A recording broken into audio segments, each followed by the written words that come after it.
अस्सलाम वालेकुम स्टूडेंट्स क्या हाल है? ठीक हैं स्टूडेंट्स। आज का हमारा जो लेक्चर नंबर 38 है, क्लास 10th का सब्जेक्ट मैथमेटिक्स है। चैप्टर नंबर 5 हम डिस्कस कर रहे थे सेट्स एंड फंक्शंस। तो एक्सरसाइज 5.5 हो चुकी थी, तो आज हम डिस्कस करेंगे इसकी जो है रिव्यू एक्सरसाइज। उसका पहला क्वेश्चन है, कहता है कि मल्टीपल चॉइस क्वेश्चंस। तो पार्ट 1 है। पार्ट 1 में वो कहता है कि A collection of well-defined object is called। 4 MCQs दिए हुए हैं, subset, power set, set, none of this. अब कलेक्शन ऑफ वेल-डिफाइंड ऑब्जेक्ट जो है, मतलब कि हमारे पास अगर मुख्तलिफ ऑब्जेक्ट्स हों, उनकी जो कलेक्शन होती है और वो अगर वेल डिफाइन हो, तो ये सेट की डेफिनेशन थी। तो हमारा जो ऑप्शन बनेगा वो क्या है? सेट। उसको हम सेकेंड MCQs देखते हैं। A set Q A by B such that A B belong to Z and B not equal to 0 is called a set of। अब जो है ये हमारे पास जो है होल नंबर्स हैं, नेचुरल नंबर हैं, इरेशनल नंबर हैं, रैशनल नंबर हैं। अब होल नंबर को हम W से डिनोट करते थे, उसने Q से डिनोट किया हुआ है। होल नंबर तो नहीं हो सकते, और होल नंबर जो है ये फ्रैक्शन फॉर्म में नहीं थे, 0 1 2 3 फॉर्म में थे। इस तरीके से जो नेचुरल नंबर हैं ये 1 से स्टार्ट होते हैं, n से रिप्रेजेंट करते हैं सेट ऑफ नेचुरल नंबर को, ये भी नहीं हो सकते। अब देखना ये होगा कि इरेशनल नंबर्स हैं या रैशनल नंबर्स हैं।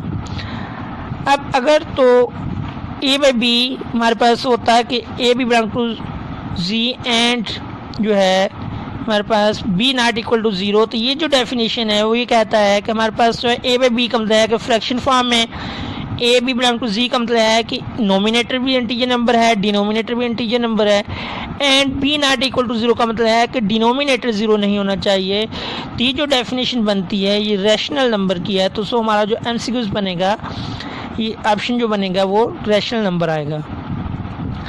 इरेशनल नंबर क्यों नहीं है? क्योंकि ये फ्रैक्शन फॉर्म में लिखा जा सकता है। जो इरेशनल नंबर्स होते हैं वो फ्रैक्शन फॉर्म में नहीं लिखे जा सकते, और इरेशनल नंबर के सेट को हम क्यू प्राइम से डिनोट करते हैं। उसके बाद नेक्स्ट हमारे पास तीसरा ऑप्शन है स्टूडेंट, कहता है different number of ways to describe a set. और कहते हैं कि सेट को लिखने के कितने मेथड हैं, ये कितने तरीके हैं, 1 2 3 4। तो हमारे पास 3 मेथड हैं।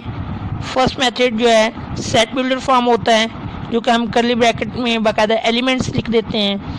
सेकंड होता है हमारे पास जो होता है डिस्क्रिप्टिव फॉर्म, जिसमें हम स्टेटमेंट की फॉर्म में लिखते हैं, जैसे कि the set of natural number. तो ये डिस्क्रिप्टिव फॉर्म है। अगर हम जो है नेचुरल नंबर के एलिमेंट्स राइट कर दें बाकायदा, ये टेबुलर फॉर्म है।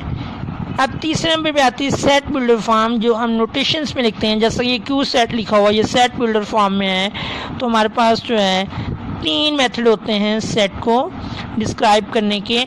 नंबर 1 पे टेबुलर फॉर्म, नंबर 2 पे डिस्क्रिप्टिव फॉर्म, नंबर 3 पे सेट बिल्डर फॉर्म।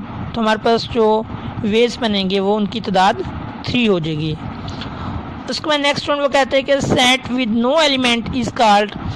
ऐसे सेट जिसमें कोई भी एलिमेंट नहीं होता। तो जारी बात है, ऐसे सेट जिसमें कोई भी एलिमेंट ना हो तो वो खाली सेट होगा, जिसे हम एम्प्टी सेट कहते हैं। तो हमारा ऑप्शन क्या बन जाएगा?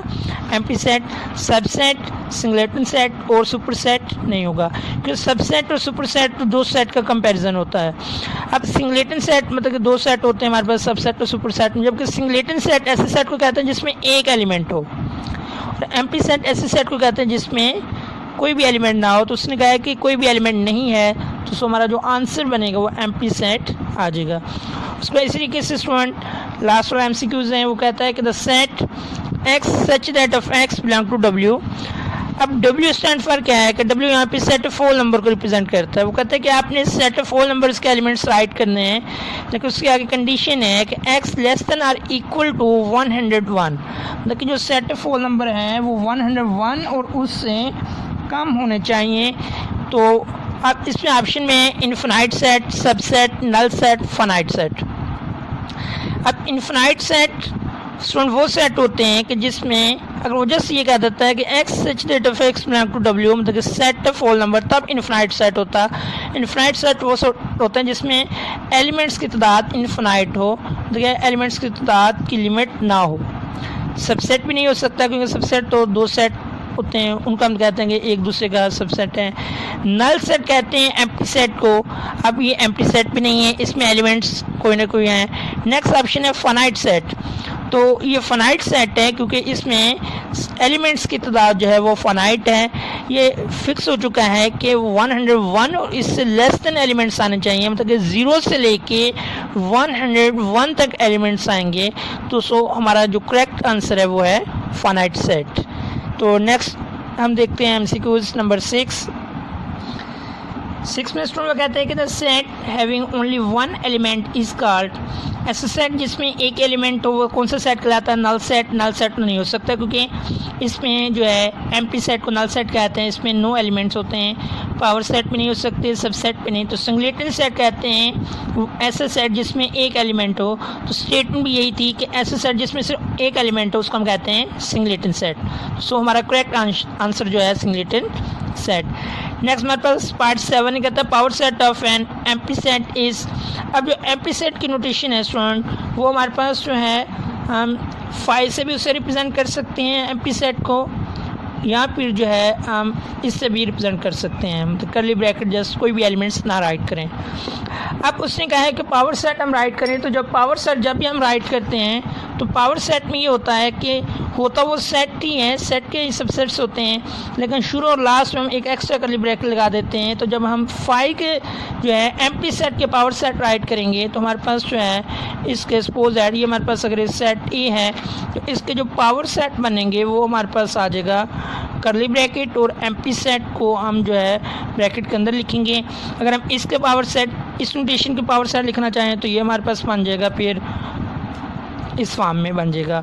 अब या तो हमारा ये ऑप्शन हो सकता है या फिर ये ऑप्शन हो सकता है, तो ये तो बुक में नहीं है। सो हमारा करेक्ट आंसर कौन सा होगा कि 5 जो है ये करली ब्रैकेट में जो राइट किया होगा, तो जो कि हमारे पास जो है सेट ए पार्ट ए नहीं हो सकता क्योंकि जस्ट एम्प्टी सेट है, एम्प्टी सेट का पावर सेट नहीं है। और ये इसमें तो 2 एलिमेंट्स आ गए हैं, ये भी सिंगलेटन सेट है, ये हमारे पास तो ये एम्प्टी सेट का पावर सेट है, मतलब ये एम्प्टी सेट है उसको करली ब्रैकेट में राइट कर दिया तो ये उसको पावर सेट बन गया। सो हमारा करेक्ट आंसर जो है पार्ट डी है।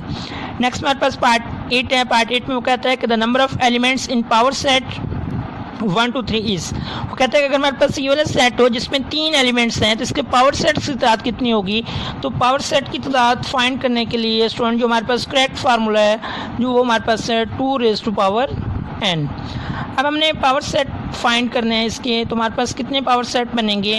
2 n हमारे पास क्या है? नंबर ऑफ एलिमेंट्स, मतलब सेट में एलिमेंट्स की तादाद। तो सेट में एलिमेंट्स की तादाद जो है वो है 3 एलिमेंट्स हैं, तो सो हमारे पास जो n की पावर बनेगी 2 की पावर आ जाएगी, वो हमारे पास कितनी आ जाएगी? 3।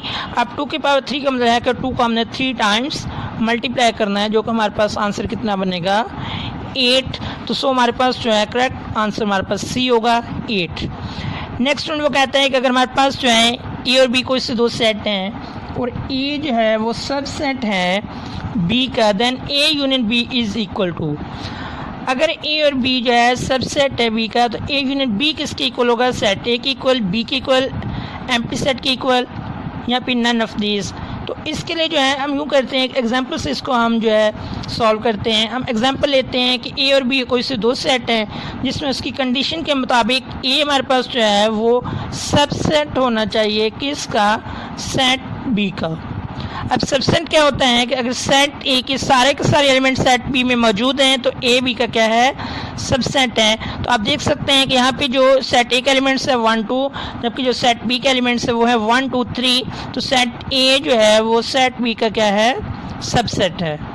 फाइंड हम करना चाहते हैं ए यूनियन बी, तो अब ए यूनियन बी इसका क्या आएगा? हमारे पास जो है सेट ए के एलिमेंट्स राइट कर देंगे, यूनियन सेट बी के एलिमेंट्स राइट करेंगे। अब इन दोनों का हमने यूनियन लेना है तो हमारे पास ये यूनियन बनेगा इन दोनों सेट्स का, वो बन जाएगा 1 2 3। यूनियन में क्या होता है? दोनों सेट के एल एलिमेंट्स आ जाते हैं। तो आप देख सकते हैं कि जो ए यूनियन बी का जो हमारे पास फिर आंसर बना है वो सेट बी के इक्वल है। तो उसने भी हमसे यही पूछा था कि अगर ए सबसेट बी का हो तो ए यूनियन बी जो होगा वो किसके इक्वल होगा? तो ए यूनियन बी का जो आंसर है वो सेट बी के इक्वल आ रहा है, तो सो हमारा जो करेक्ट आंसर है बी हो जाएगा, पार्ट बी। इसी के से पार्ट 10 है। तो इसमें वो कहता है कि if A subset B then A intersection B is equal to. अब स्टूडेंट इसमें देखें कि अगर वो कहता है कि ए बी का सबसेट हो, जैसे प्रीवियस में था तो पहले में ए यूनियन बी था, अब इसमें वो कहता है कि आपने ए इंटरसेक्शन बी बताना होगा किसके इक्वल होगा। तो ए इंटरसेक्शन बी के लिए हम सेट यही ले लेते हैं। इसमें हम क्या करेंगे कि ए और बी हमारे पास सबसेट है, तो अब हम इनका इंटरसेक्शन फाइंड करते हैं। जब इंटरसेक्शन फाइंड करेंगे तो हमारे पास जो आंसर बनेगा वो आ जाएगा 1 2 ए सेट के एलिमेंट्स इंटरसेक्शन सेट बी के एलिमेंट्स 1 2 3। तो हमारे पास जो है इंटरसेक्शन में क्या होता है, दोनों सेट के हम कॉमन एलिमेंट्स राइट करते हैं। तो कॉमन एलिमेंट्स कौन से हैं, 1 2।